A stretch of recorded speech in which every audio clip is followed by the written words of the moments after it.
Masjid Istiqlal adalah masjid terbesar di Asia Tenggara. Masjid ini juga simbol toleransi antar agama karena lokasinya yang berseberangan dengan gereja katedral. Masjid Istiqlal menempati area tanah seluas 9,5 hektar. Nama Istiqlal sendiri diambil dari bahasa Arab yang artinya merdeka.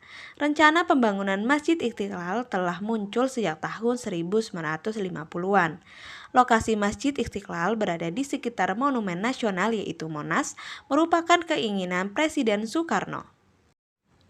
Kemudian pada tahun 1955, Presiden Soekarno mengadakan sayembara untuk mencari desain masjid ini. Dari 30 peserta disaringlah hingga menjadi 5 finalis.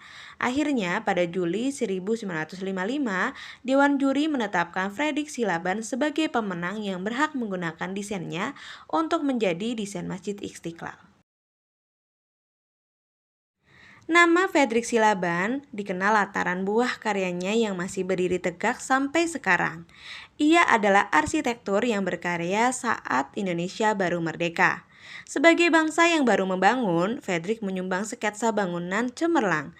Hingga kini kita masih dapat melihat bangunan rancangan Fredrik di Jakarta seperti Gedung Bank Indonesia, Gedung Pola, Gedung BNI, Departemen Kejaksaan, Monumen Pembebasan Irian Barat, dan Markas Besar Angkatan Udara. Karyanya yang paling fenomenal sekaligus melejitkan karirnya adalah Masjid Istiqlal pada tahun 1955. Fredrik adalah seorang anak pendeta yang menganut agama Kristen. Ia lahir di Bonadolok, Tapanuli, Sumatera Utara pada 16 Desember 1912. Ia menempuh pendidikan kejuruan bangunan di Koloning Wilhelmina School dalam kurun waktu 1927 sampai 1933. Fredrik lantas mengambil perkuliahan dan ujian arsitektur di Akademi Voorhout di Amsterdam dari tahun 1149 sampai 1950. Hubungan Soekarno dan Fredrik digambarkan sebagai rekan yang produktif. Soekarno mempercayai Fredrik dalam banyak proyek gedung kenegaraan.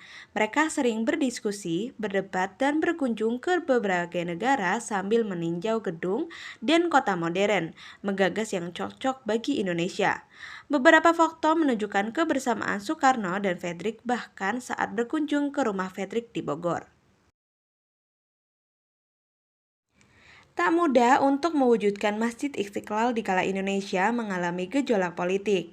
Penanaman tiang pancang Masjid Istiqlal baru dilakukan di tahun 1961 dan selesai pada 22 Februari 1978. Artinya, masa tersebut terjadi pada zaman Orde Lama dan Orde Baru. Fredrik menjabat sebagai wakil kepala proyek Masjid Istiqlal menemui kesulitan saat membangun Masjid Istiqlal, mulai dari kesulitan teknik, krisis ekonomi, dan politik. Namun akhirnya Masjid Istiqlal menjadi karya terbaik Fredrik.